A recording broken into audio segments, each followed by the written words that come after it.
Hello again, welcome back to another update from Richmond. As you may know from my previous video, I'd ordered a motorising kit for my turntable. That has since proved to be crap. I'd fitted it, it didn't work, so we're sending it back, and we've ordered a Locomotec turntable motorising kit, which looks far superior and it should fit a lot better. So hopefully that'll be here by the end of the week and we can carry on with the turntable installation. In the meantime, if we just pan over to the temporary fiddle yard, inverted commas, we are going to start adding another road, because 4 tracks, let's face it, sorry about the camera jiggle, isn't really enough.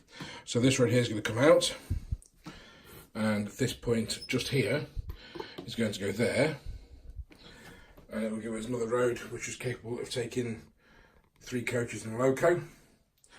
And we're sort of considering this, adding a point here to put a 6th road in, and that'll be for DMU or goods train storage.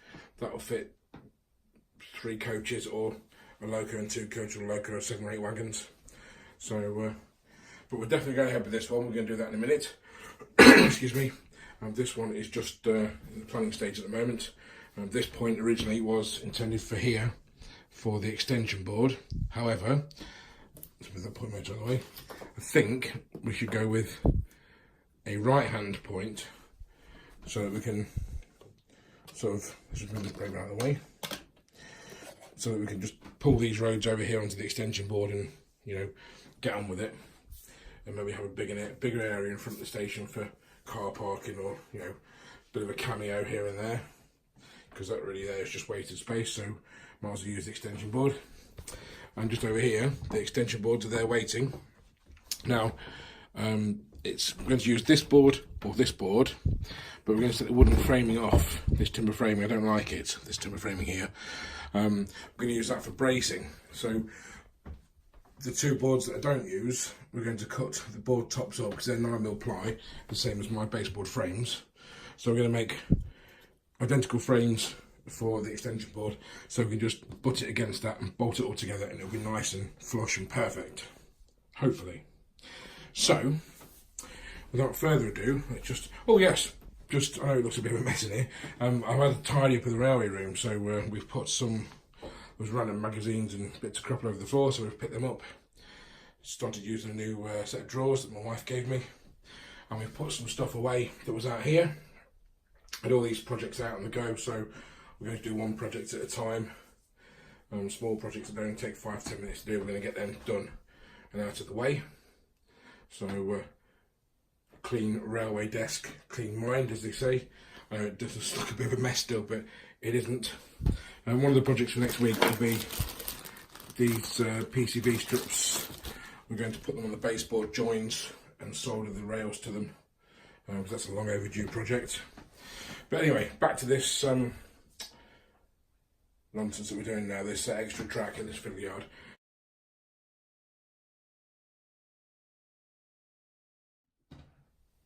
So, there we go, that's that track lifting out of the way. So if we just put this, put some rail joints on the end of this point. It's an interval point. It was cheap at my railway show, so I thought I might as well buy it.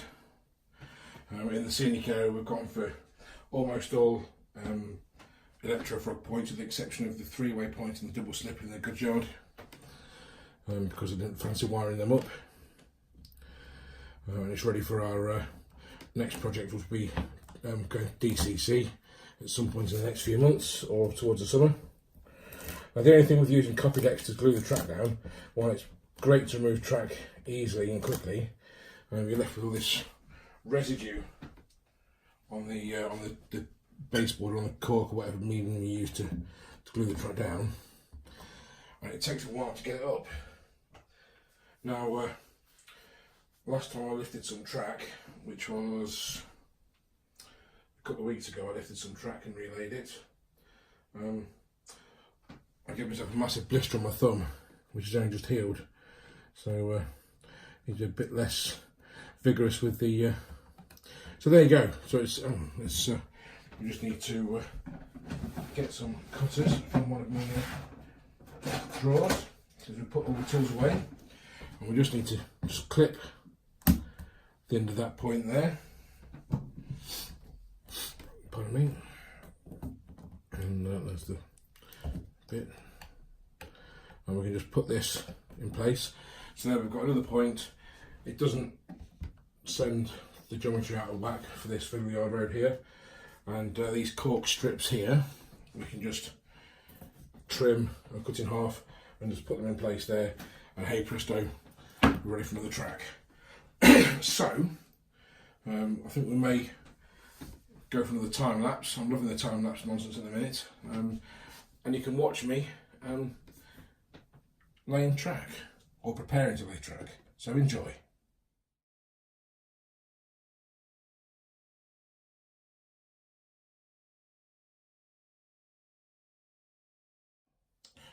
Okay, so these two tracks are temporarily laid in position, and we've marked them out. So what we'll do now is we'll just remove them from their allotted place. You can see the outlines there. So what we'll do is we'll start painting some copy decks on. Get that point in, and then we can move further on down. So I don't put any round here because of the mechanism. Just make sure the fish plates are on properly, and then get some trusty drawing pins and just pin it into place so it's nice and flat. A bit more there. There we go. So, whoops. Just make sure it's nice and securely pinned down. There we go, that's nice. And then we can carry on putting copy decks down the rest of the track.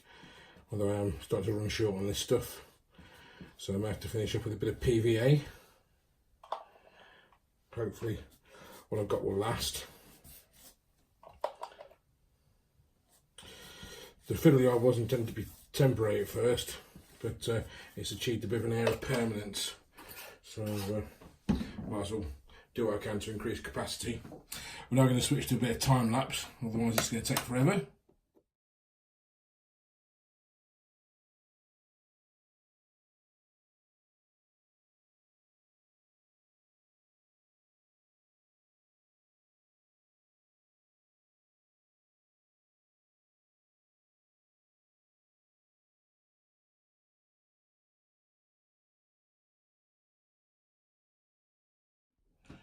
So that's those two roads laid. I'm very pleased with the result. We'll leave it overnight for the copy decks to cure. Usually the copy decks only takes a few hours to cure, but I'm going to work in a bit, so to play with 1-to-1 scale trains. So we'll leave it till tomorrow to cure. Then we'll take the pins out, and we'll put some stock in it to see how well it performs. So now we have 5 storage roads. I'm still tempted to add the 6th track just there. Put it a bit further around like that, just so we're out of the way of the the curve and that. So that'll be 6 tracks, enough room for 6 trains, and we can keep a couple of trains on the layout as well. Speaking of which, let's just spin you around to have a look. All the stock's over here, just waiting to go back into the fiddle yard tomorrow.